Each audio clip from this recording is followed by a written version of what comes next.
Hi guys, welcome back to my YouTube channel. My name is Ayomide. If this is your first time here, you are most welcome. On this channel, you would find sewing tutorials and pattern drafting tutorials. So guys, in this tutorial, I'm going to be sharing how I made this elegant yet simple sleeve. And if you would like to know how I did this, then you should see this video up until the end. If you also have not subscribed, kindly click on the subscribe button below. Actually, this sleeve is for a dress that I am working on. I couldn't record the entire dress because it was an urgent order, so I decided to share how I made the sleeve since it's a tutorial I haven't done before. So guys, let us jump straight into this tutorial. For this tutorial, these are the materials I used. I have this doll face satin right here, and it is 1 yard. It's going to be my lining. I also have the damask fabric I'm working on, which is the leftover after I have cut out the main fabric for the body of the dress. And I've got my fabric scissors. I've also have my tailor's chalk and my pattern master. So I've gone ahead to fold the lining into 2, which is what I'm going to be using to illustrate. This line over here is where my sleeve is going to be starting from. I know it's not so visible, but I marked a line from the topmost part, and I'm also going over to mark my cap height, which is 4 inches, after which I would mark the length of the sleeve, which is 14 inches, and I added half an inch for hemming allowance because we really do not need much of the hem allowance, so half an inch is okay. Once that is all done, I'm also going to be marking down the chest line measurement I'm working with, which is 8.5, and I'm going to be adding an additional 3.5 inches because we want the sleeve to be a bit big. And for the hem, I'm going to be marking 1 inch less of the measurements I have on the chest line.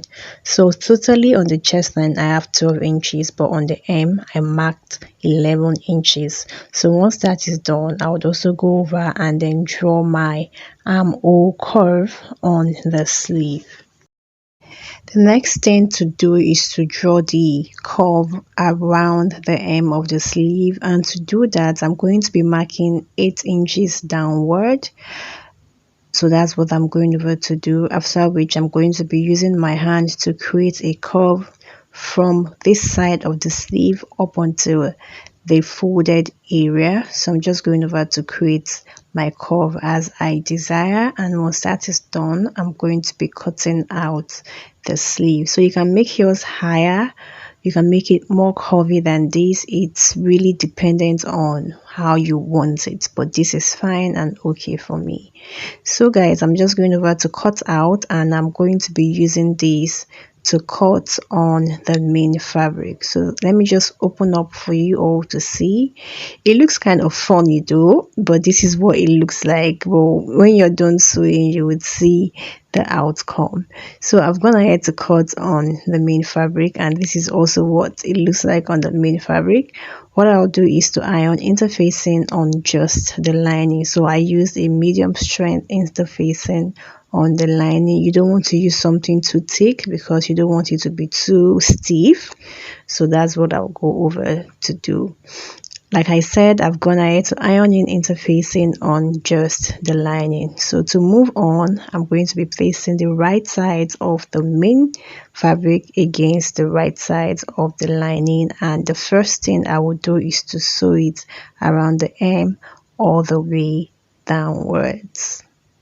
I'm done sewing, and this is what I have. You would also want to make sure that you trim it properly so that you can easily turn it over, because if you do not trim, it's not going to lay flat when you turn it over. That's why I said you don't even need so much of an allowance. Now this is what I have. The next thing I will do is I'm going to be placing it against each other this way, in such a way that lining faces lining and fabric faces fabric, and I would go ahead and sew this all the way down. Also, you can choose to iron before you do this step also. In fact, you should iron. Now this is what my sleeve looks like after I have joined the side.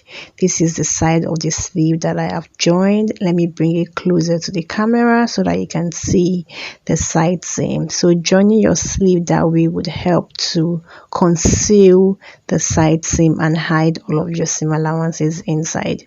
Now let me just bring this all out so that I can illustrate how I'm going to be fixing it on the dress. Now this is the dress I'm going to be fixing this on, and I'm going to be matching up the side of the sleeve to the side of the dress, the side seam of the dress. I'm just going to be using my pin to pin it down, after which I'm going to be matching the midpoint of the sleeve to the shoulder point. And because we added an excess of about 3.5 inches, that means we are going to be either creating pleats or we are going to be creating gathers. But for this, I'm going to be creating tiny pleats very close to the midpoint of the sleeve, and that's what I'm just going over to do.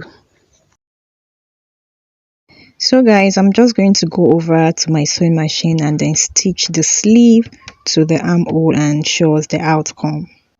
This is the outcome of the dress. After stitching, this is what the sleeve looks like. I think I have found a favorite sleeve already. I love this sleeve. I love the fact that it is not so busy, but yet it is elegant. It is not common, but it is still elegant. If you found this tutorial helpful, make sure you give it a thumbs up. If you haven't subscribed to the channel, kindly click on the subscribe button, and on to my next video. Make sure you have a wonderful day. Goodbye.